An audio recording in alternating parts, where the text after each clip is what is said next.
Welcome into the Big Little Podcast. I'm Andrew Greig. That's Patrick Previty. And Pat, we have some big news coming out of the Big Ten Conference, specifically coming out of Los Angeles, California, where Nico Iamaleava is off to one of the worst transfer starts in possibly transfer history, making possibly the biggest mistake going from Tennessee to UCLA. I want to hear your first thoughts on the situation. Yeah, when you said that we had big news, I thought you were going to say or reference the Nico sucks chants that were on College Game Day today. Tennessee definitely got the better of the de facto trade. There are plenty of examples, more than likely, in college football here with the transfer portal having come through of some pretty terrible fits, performances by some guys coming into new teams. But not all of them get paid $1.2 million. Not all of them stage almost like a late holdout in the spring. And not all of them trade quarterbacks with the other team that they end up transferring to. And that is this situation. This has been terrible. UCLA's 0-3. And I got to say, or maybe present a question to UCLA fans, how much would they, or what would they do to turn back the time and hop in a time machine and make sure that this doesn't happen? Because Joey Aguilar is looking pretty good too.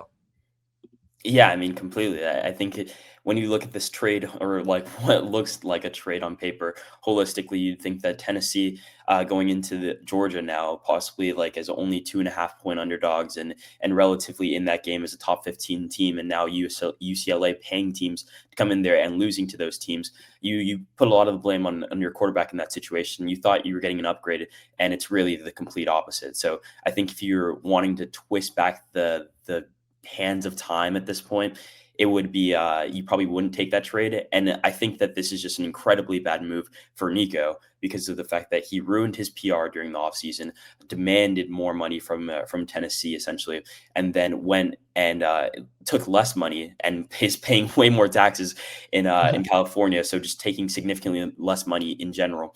And then also his team sucks. Like, his team is significantly worse, and a large part of that is because of him, because the defense held up for part of it, like for the majority of that game against New Mexico State, and they legitimately just couldn't score offensively, and attribute that to what you will, maybe not having SEC talent on the offensive side of the ball, not having as great wide receivers. But yeah, you go from a college football playoff to that UCLA team would be lucky to make a bowl game at this point.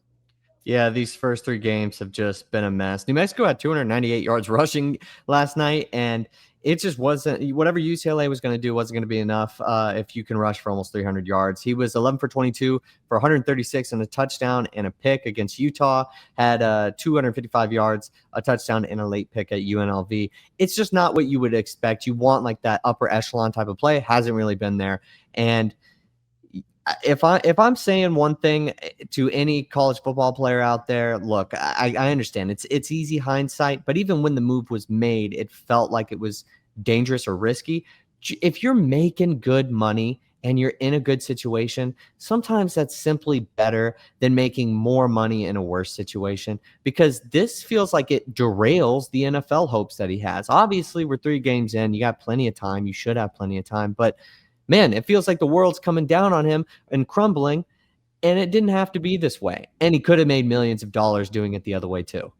Yeah, no, 100%. I think that just in general, what the main takeaways from this is that, like, everybody who was hoping for this situation to not work out and hoping that this wouldn't ruin college football is probably on the right side of history at this point, just because of the fact that, like, it really does look bad. Like, there is not a single facet of this that looks good for UCLA or Nico. And like you were saying, I think that this also derails, like, maybe not derails, it's only 3 games, but like, he genuinely looked like an NFL prospect last year. There were times where he had shaky moments, and especially towards the end of the year playing against Ohio State, like, that game wasn't very good, but that game wasn't very good from a team perspective. Like, there were still hopes of at least getting drafted. At this point, like, it looks like he'd have to have a major bounce back season next year if there's any hope of that. And just in general, like, this situation looks significantly worse for everybody on the other side of the football, especially if Tennessee can win today. We're filming this before that Georgia game, but if Tennessee can get a win at home, that would look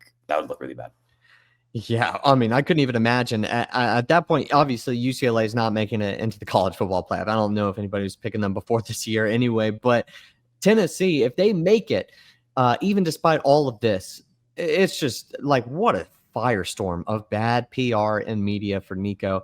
Like, for an entire year plus. That would just be awful. Also, I mentioned earlier like how I definitely would advise a lot of college football players to take a look at this scenario. I don't think that what happened here is going to go unnoticed within the college football like actual players community, because this has to be a cautionary tale. And there might not be a ton of players in this position, right? A starting quarterback, Power 4 school, who has the ability to potentially ask for more money. That's still a small group of players, small demographic. But among that, or in maybe any position player who does end up getting that leverage, you got to look at this and say, maybe you do stick with your good coaching staff at a good school and you make, it sounds like a lot of money, but you never know what you can end up making in the NFL. But maybe you make $500K less for the year, or maybe you do come to more of a compromise, or you just don't hold out in the spring when that's never really been done before. Just all around, it felt like it wasn't going to work at the start, and through 3 games, it's just been a disaster.